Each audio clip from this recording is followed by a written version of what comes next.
And thank you so much for coming on the AIM podcast. My pleasure, Doug. Nice to see you. It's so good to see you. I'm really excited about this episode. This is a very special episode. This is number 100 for the Ambition in Mind podcast. And like I told you before we started recording, you are by far the most equipped person in the world that I've met so far that has so much ambition that, this is just going to be a really fun one. I'm very honored and thankful that you'd come on this. Yeah, well, it sounds like you need to get out a little bit more, but yes, thanks for the compliment. No doubt. Well, I want to dive in. One of the cool things for the audience is to understand the context here. I was able to meet you at an event earlier last year, and you have such an incredible story. You've been through things that I think make you again equipped to do some incredible things to impact people, but also just the success you've had from the hard work and the drive that you obviously have. I want to kind of just set the stage by understanding like what does ambition truly mean to you, and how have you, you can take this however you want, but how have you started to apply this to your life? Yeah, I think, listen, ambition is doing. And a lot of people get stuck in ideating, and they talk a lot about what they want their life to look like, and we talk and we dream about this future self, and it's really it's action, right? It's following through with your dreams, with your goals, with your desires, with your interests, and making real movement on those things. And I just know I have the evidence of continuing to try and put myself out there is the greatest source of fulfillment and happiness that there is. And I think, Doug, too, remembering that we live in this world that is filled with immediate gratification. It's all there. From you order something on Amazon, it's there tomorrow. You get clicks through social media, frankly, porn. Like there's constantly like have it now, have it now, have it now. And success is the exact opposite, of that. And when you're stepping into your ambition and having day one, as you know, I'm starting this new company, ironically called Ambition, but like I think about solidcore over the last 9 years and why we're in the position we're in, and it's showing up every single day. There was no shortcut to that. Like it's been years, that tens of thousands of hours of put into something to build it and stay committed to what your goal is. And there's no shortcut to it. I couldn't agree more. And I think it's tough, like you said, just with social media and the different things that we have access to. People see the incredible work that you've done and the success you've had. And it's easy to see that on the surface level and be like, wow, that's amazing. But they don't see every single day that you've put into building those things and all the sacrifices you've made and all the hard work. Like that's the stuff that's unseen. And I think it's good just to have these conversations just to bring people back into this reality of like, if you truly love something and you want to do it at a higher scale or just build on it, it's going to take time. There's going to be different things and challenges that I'm sure you've even had to experience during your process. Yeah. And I think, a lot of that, this is why I love Mark Manson and his writing, but a lot of people love the idea of the outcome of the ambition, right? Like I can say I'm a marathoner, but the work is the training, the long runs, the going to bed early, the sore legs. Like you have to, I tell people when they tell me that they want to do X, I'm like, think about the process that is required to get to that outcome, because that's where you have to fall in love. And Mm. so if I've given this example on my own Instagram, but like if you want to open a coffee shop and you're envisioning this dreamy place where people are laughing and having a great time, that's the outcome. The work to get there is like, do you like early mornings? Do you know what time coffee shops open? Managing hourly employees. What if they don't show up? Inventory, pricing, customer service, payroll, like all of these things are actually what make the coffee shop successful. So I don't think people ask themselves often enough of think about the day-to-day life of your ambitious goals and what does that look like, and does that excite you? Because if the answer is no, you're going to be in trouble and you're going to quit. That is true. And I think that's the reality. I think it's important to explain and just kind of bring that to light. Where did your ambition come from? Is this something you think you were born with, or is this something that you've kind of developed through experiences and different things that you've gone through? I think it's probably a little bit of both, right? The nature versus nurture. I'm definitely more ambitious than anybody else in my family. And I think that they would agree with that. I've just had this ridiculous drive. I remember a story my mom told me when I was little, and like I couldn't reach the cabinet to get a glass of water. So instead of asking anybody for help, I went and stacked towels so I could climb up on the towels to climb up on the counter and get the glass of water. So I think it's like there's been something that's just, I like to compete. I like to challenge myself, and that's a little bit innate. But additionally, Doug, there's a positive feedback loop that I've gotten by doing that. The more you do that, the more you test yourself, challenge yourself, the reward you get by figuring things out, I think is just something that, like, again, that positive feedback loop, the dopamine, the serotonin I feel from making progress, from being resourceful. I think it's probably a little bit of both. No, I agree. And I think that's true. Certainly for me, I know we've spoke about this, and I think that was one of the coolest ways that we were able to connect, is just kind of sharing our stories and, hearing yours and then explaining a little bit of the things that I went through. And there was a lot of similarity with our family. Yeah. Growing up. And I think that, to me, that was really powerful. Understanding that, seeing what two lives look like, one with someone maybe that have a lot of ambition and drive, and someone that doesn't, and just kind of being able to evaluate, like, what do you want your life to be? Like, how do you want to live, and how do you want to make an impact? And I think once you determine those things and like what truly fulfills you, like, I think it will help you get in the right direction. Yeah, totally. And what all of us are really chasing, and this is why I think therapy is so important, and really understanding our family upbringings and our relationship with our parents. I've associated achievement with love for a long time. I haven't mastered that. I'm still working on that. But, as you brought up our family life, like my parents, separated when I was in high school because of my dad's gambling addiction, and my dad struggled with alcohol and drugs when he was younger and when I was younger. So I don't remember that, but it tore apart, my family. And I remember thinking back then, gosh, like, I never want to experience this hurt when I grow up as an adult. So I'm just going to make sure that, like, I am so perfect that no one will ever leave me. That's, people will always love me. And like, I'm constantly achieving and producing, like, almost that I have to earn, love. And I would be remiss if I didn't talk about that, because, drive and ambition doesn't always have to be so pure. Like, those are real emotions for me. And as human beings, right above food and shelter is this need to be loved and appreciated. So it's really wired within us to want that. And if you convince yourself that that's how I'm going to get that, man, there's a lot of work that you will put into accomplishing and achieving to try to feel loved by yourself and by other people.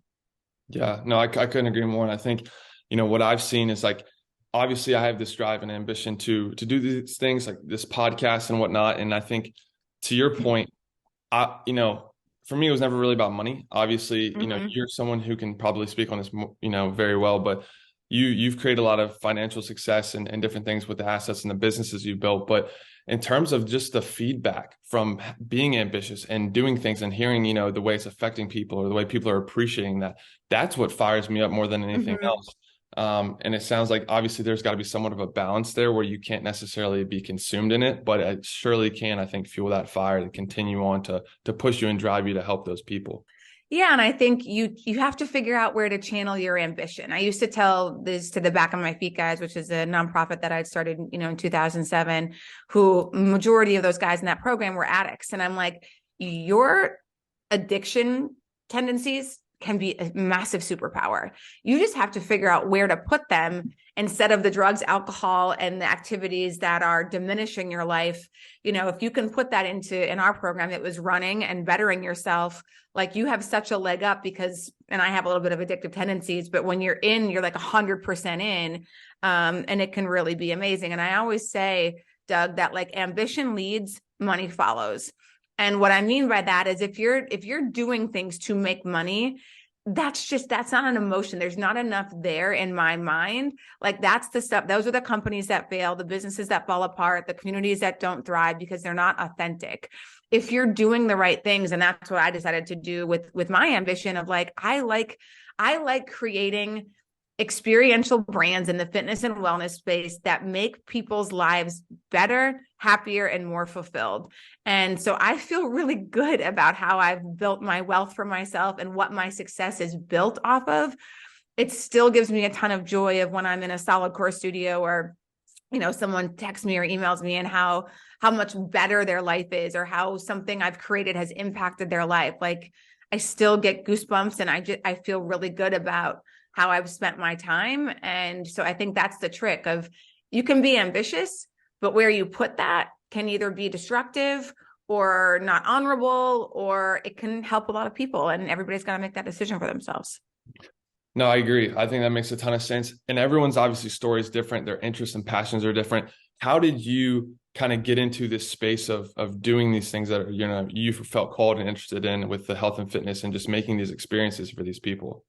Yeah, so let's start it back on my feet. So for those not familiar, it's a nonprofit that we use running, right, as a vehicle to help people who are experiencing homelessness in living in homeless shelters change their identity so that we can change the direction of their life. So literally in 15 different cities around the country, different homeless shelters within those cities, 5:30 in the morning, Monday, Wednesday, Friday, a group of people coming out of the shelter and volunteers circle up to run together. And we really feel that that's the starting point.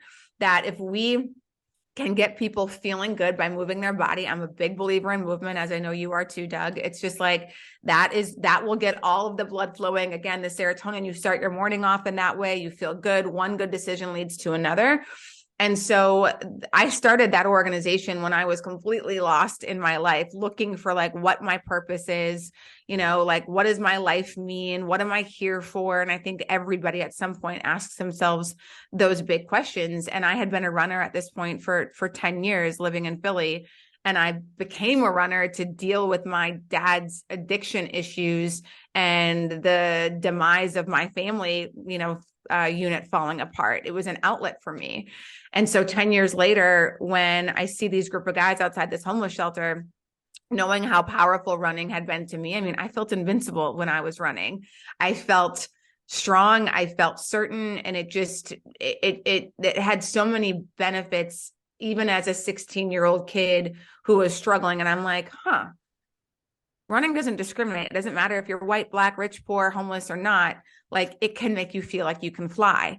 And so this idea hit me when I was running by the homeless shelter by my house. I'm like, oh my God, I'm going to start a running program for these guys.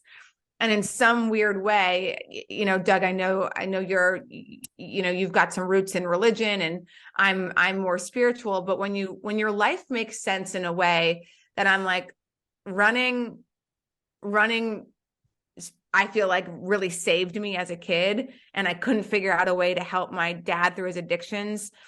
And now I can apply this sport that saved me to help these guys change their life. Like, things just made sense in my life. I'm like, oh my God, I get it. I know what I'm supposed to do. I'm supposed to help these guys through this sport, and then I can help get them jobs and homes. And it can really be the impetus for a self-sufficient lifestyle. And no one else understood it. It was like, wait, what? Like, you're talking about a bunch of people who are living in homeless shelters are going to start running. One, that's ridiculous. Two, how is that going to help them? And you and I know, and a lot of your listeners probably know, that again, fitness, identity, sport, movement, like, it's really the first step. And I thought that it could, in my mind, I'm like, there's no other first step.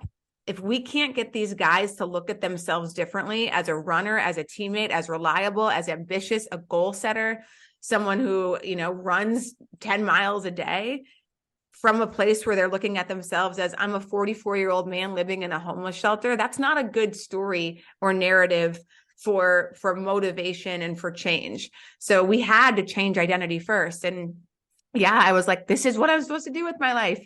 And so I went all in against everybody's advice, against everybody's doubts, and surrounded myself with people who were super smart. And we started building and creating and built a fully fledged, fully programmatic nonprofit that, has about an $8 to $9 million budget this year, I believe. I don't run it anymore. There's a new CEO who's been running it the last 9 years. And we've helped literally thousands of people move out of homeless shelters, get jobs, and find more self-sufficient lifestyle by starting with running.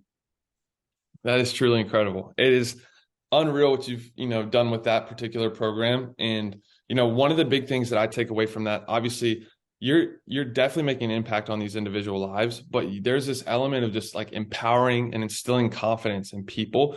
And I think you were able to do that with this nonprofit, and I'm sure you've done it with all the businesses you've been involved in. But what is your, advice for someone that's looking to become a better leader in that sense and try to, instill these values of, empowering people and bringing people confidence? Because that's one thing, and I've had conversations with you and just the way you communicate, like you give people confidence. So how have you been able to do that? And, what are some tips or advice you give on doing that with others?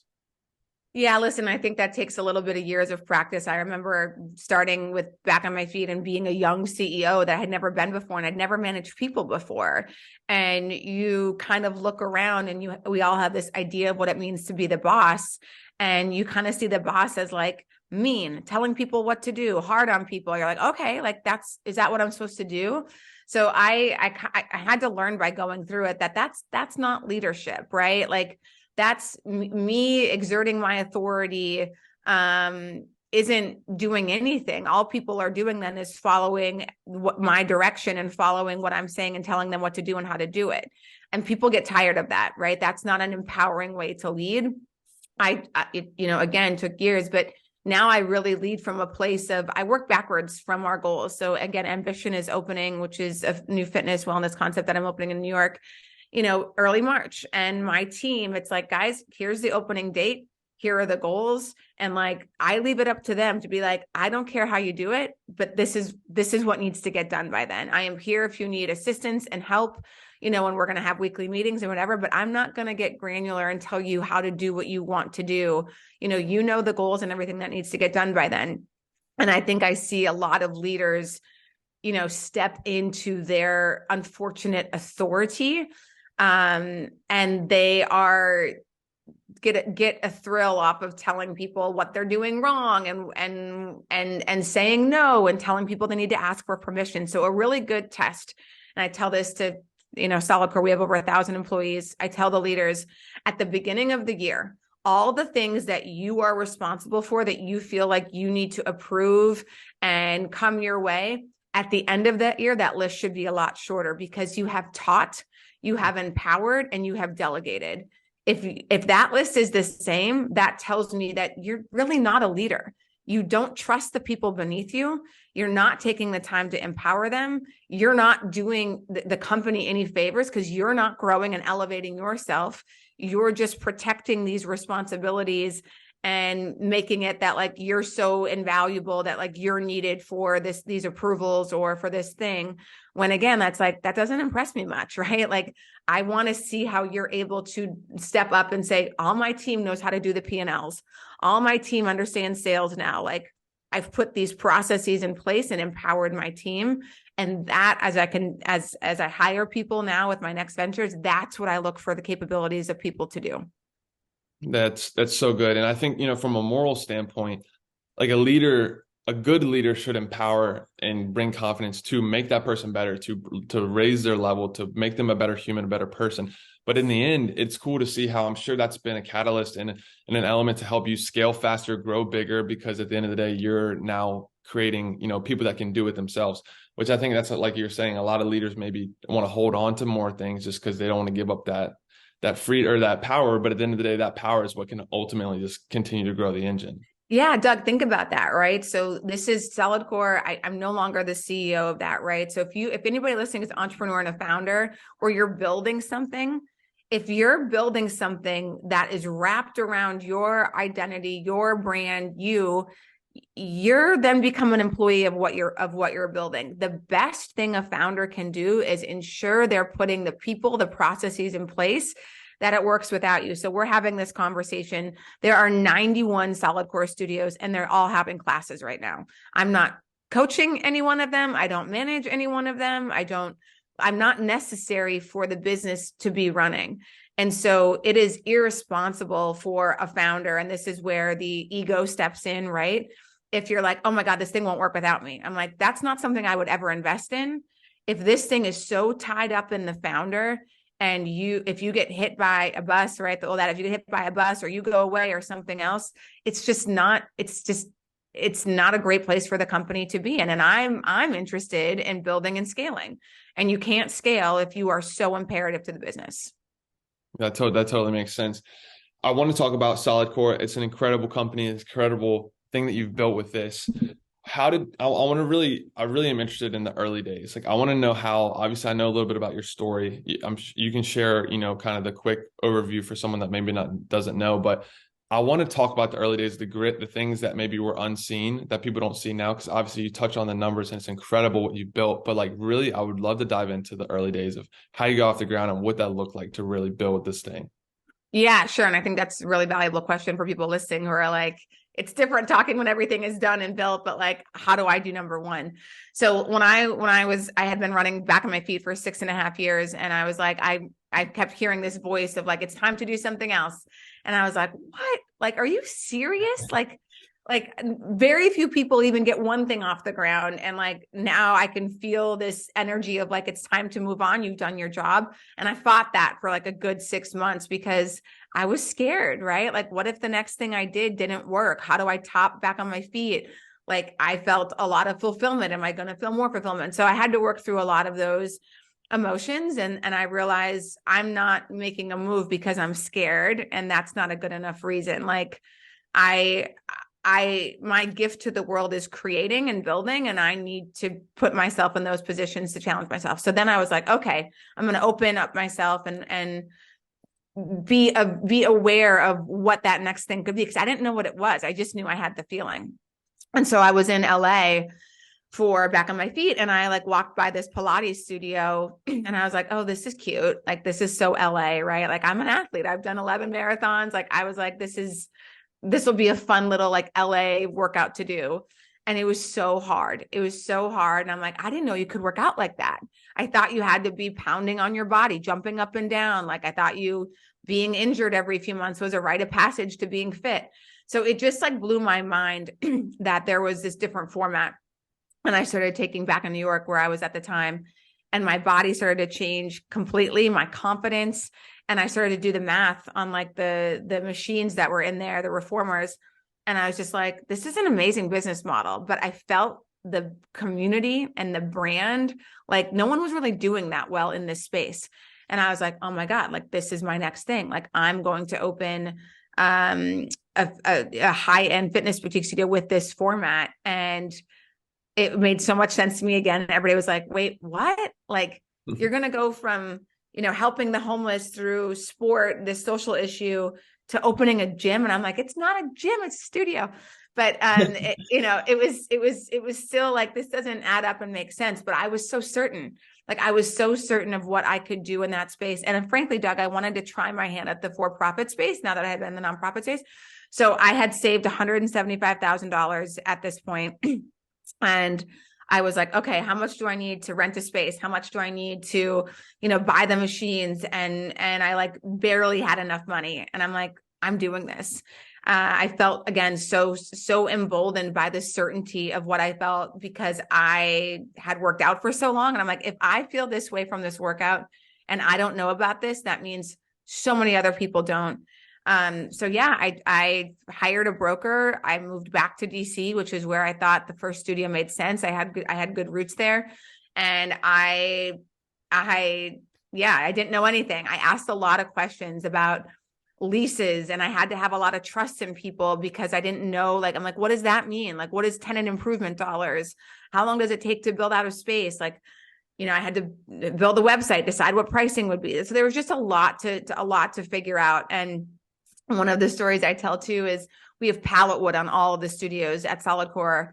And the first studio, when I was like, cool, like I want to do pallet wood on one of the walls. And the construction company was like, okay, here's the quote for it. And it was like $10,300. I'm like, what?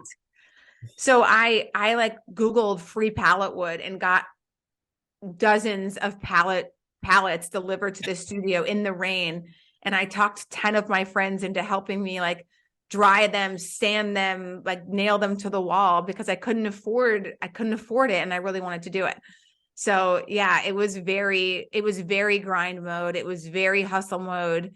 But the reason it worked, Doug, goes back to the podcast. Like, it was the ambition. It was just such a deep desire to bring this thing to life. Like, I enjoyed the work. Like, the pallet wood stuff didn't bother me because I was so convinced of what this could do for people that I never lost like sight of the vision. Dang, that's amazing. That's so cool. One question I have with you, and I think this is interesting as well. So that was a really cool story of just explaining like how you came with the idea and how you kind of implemented and got it off the ground. But where was the shift? And maybe you had this mindset all along, but where was the shift where you said, okay, now I want to grow this thing. Now I want to scale. What do I need to do to get to where I want to be in terms of growing this, nationwide, whatever your goal was? Because I'm sure there was had to be like some sort of shift there in your mindset. Yeah, sometimes reporters ask me of like, "Oh my goodness, Anne, did you ever think this would be 91 studios?" And I'm like, "Yes." Like it's not like I'm like, "Oh my gosh, I have no idea how this happened." We just kind of kept growing.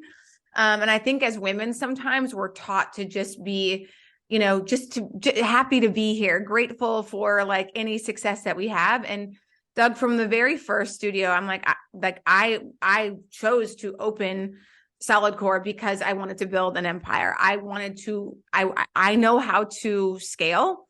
And I was like, I want to pick something that I can open several of these things. So I had my second studio open within 4 months of the first studio. I am a big believer in momentum. And so I was like, great, like I got to get the second studio open immediately. The first studio was totally packed. And a lot of people have the mindset of like, let's just open one and wait and see for a year. Mhm. You lose so much traction. You lose so much energy that is in the air of the attention you get from being a new studio. And if you don't capitalize that, in my opinion, regardless if it's a studio or something else, massive opportunity missed. So I opened five studios in my first year. I just kept reinvesting the profits. I made real estate deals that made sense financially so that I could do that. I, worked with construction companies that would delay payments so that I could get the studio open, generate revenue, and have the cash to pay these guys. So it took a lot of negotiation and getting people on board with the vision. But that was always the plan from the beginning. And I think the success of solidcore is what I said earlier. I mean, plenty of reasons, right? The product's good, the culture is good, whatever. But we just weren't scared. So when everybody else opens one and waits and see, you're opening up the gateway for me to just come over and like completely dominate in the industry with the brand. So Ambition is opening 3 studios between March 6th and April 30th. Like there's no waiting and seeing how it'll do. Like I know how it's going to do. I'm confident in the product. I'm confident in the brand. And I want to get the market share as soon as I possibly can to build the brand equity in New York City. I love it. That's exciting. I'm really excited to see what you do with that particular project. As you were scaling and building out this company, what were you doing from a like culture standpoint to bring the right people in and kind of just get them to buy into this vision? Obviously, you had this incredible vision, all this ambition. How are you getting other people to buy into that similar vision to execute and scale this plan? Yeah, that's a little tricky. And there's different people required in the beginning than there is. And we've had to reorg, 5 times with the company, because as you think of a company that has 5 studios in one city that now has 91 locations across the country, it's a different level of skill set. It's a different level of talent. And in the beginning stages, and a little bit of like this is Ambition right now, I tell people that you need couple of people on board that are jack of all trades, that are unbelievable critical thinking, that have unbelievable critical thinking skills, problem solving skills, don't freak out when things have to pivot, don't bring problems to you, are great at project management and organization. And because you're like, hey, I need you to run over the studio and like fix the plumbing, or like call a plumber, figure it out. And it's not like, I don't know how to do that. Like, what do you mean? I don't know how to do that. Like it's the resourcefulness is so important because there's so many tasks. And frankly, in the beginning stage of a company, you can't afford to just hire one person to do like social media. You don't have the revenue for that if you're just starting out. And I'm not talking about someone who's starting a company like Ambition, where I raised money beforehand. I'm talking about the folks who are like, I'm thinking of opening this one thing and starting a small business and starting small. You need those people who can handle a few different tasks. They might not be the best at that particular thing, but they can at least do it at like a 6 or a 7. And they can do multiple different aspects of it. And then at some point, Doug, like we started to get more specific. We're like, we have a full-time person that just does our social media. We have a full-time person that just does our billing, that just does, those kinds of things, because the company is big enough and requires that specificity in those skill sets in order to operate well. So just knowing the people that you hire in the beginning, more than likely, depending on how you're growing it, probably won't be the right people a few years in, depending on the growth, the growth speed that you have. No, that makes a ton of sense. I do want to talk about Ambition, your company Ambition, and kind of the idea behind it, obviously what it is, but I think it's a really unique idea, and I think it's going to be really successful. But I'd love for you to share kind of why you started and what it actually is. Yeah. So when I came back to New York in February, I was running around the city like everybody else and like going to all these different fitness classes. I love group fitness. Like I love the vibe. I love working out with people. And I was like, gosh, like every place offers one workout. Like that's what boutique fitness is, right? SoulCycle, like come here, spin, go to Rumble and it's boxing, go to solidcore and it's athletic Pilates. Like we're all sort of doing this one-off modality. And I'm like, there is a real need, just like bundling, right? And whether it's Netflix or Disney or all these different, things, like, oh my God, just give me one thing where I can get the stuff that I want. So that's where like the original problem solved for me with Ambition came of, I want to create a space that offers 4 modalities, kind of the 4 like most popular modalities that people can have a membership and get those 4 different types of workouts. So it is a athletic conditioning class, it is a strength class, and then we have a yoga inspired athlete class, and then a deep recovery class. So there's 2 studios within about 6,000 square feet. One is heated, which is where the yoga-esque and deep recovery workouts will take place, and the other one is not heated, which is where the athletic conditioning and the strength will take place. And we're able to have conversations, Doug, with folks of like what your actual fitness goals are, and we have the modalities that can really help you achieve the majority of those fitness goals. And I think in boutique fitness right now, listen, I understand the mental health benefits from working out. Of course, you're going to get that no matter what you do. But I think that there are people who are trying to both either maintain or achieve different results from an athletic performance perspective or an aesthetic perspective. And we've gone so far off the deep end, like we can't talk about people's bodies. I'm like, guys, everybody's working out, trying to find improvement with their physical and mental health. Why can't we talk about that? So one, those conversations will happen for us to help create paths for people of, you should be doing 2 athletic conditioning classes a week, and then 2 of the the yoga inspired athlete classes to achieve X. So I'm excited about that. The sophistication that is lacking in the boutique fitness industry, I think Ambition will grab a hold of that. And then secondly, I want a vibe. I've gone to tons of yoga classes when it's like, listen, you do you today. If you just need to lay on your mat, that's totally fine. I have a little different mindset, right? We all need days off, but we don't need days off. When we feel 65%, I'm going to look you in the eye and be like, you got to figure out a way to push through. That's not enough of you feeling off to take a break. I want you to show yourself that you can show up for yourself when you don't feel 100%.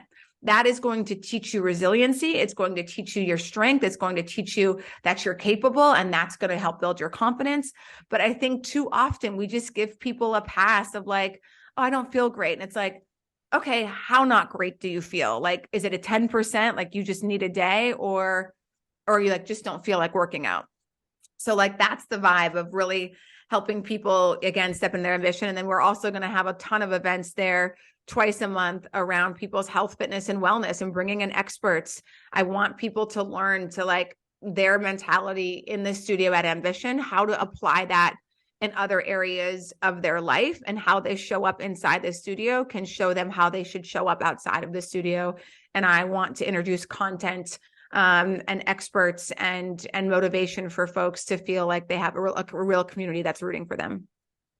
Dang, that's exciting. I definitely want to come to the once you guys get rolling. I want to come. Yeah. That's going to be fun.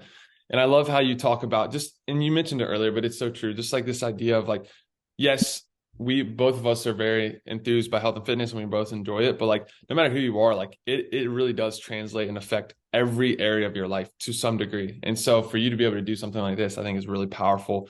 And I know it's going to help so many people, which is exciting. Yeah, thanks. We're pumped too. And it's gonna be beautiful. So we're opening one in Brooklyn, Brooklyn Heights, and then one on in Flatiron, and then one in Chelsea again early this year. I was gonna say early next year. It's 2023. We're in it now. Let's go. Yeah. What you've done all these incredible things that we've spoken about and just really kind of talked about these stories and all these amazing things. How have you managed to stay driven, to stay ambitious, and just to stay hungry for the just continuing on? Like what keeps you going? Listen, I have a big fear of complacency, and I think complacency makes us feel like shit. So you feel it, right? You sort of know, like, am I leveling up in the way that I should be leveling up? And I'll give the example from solidcore to ambition of, when I started Ambition, I raised $5 million from friends and family. And I'm like, I don't want my ambition journey to look the same as solidcore.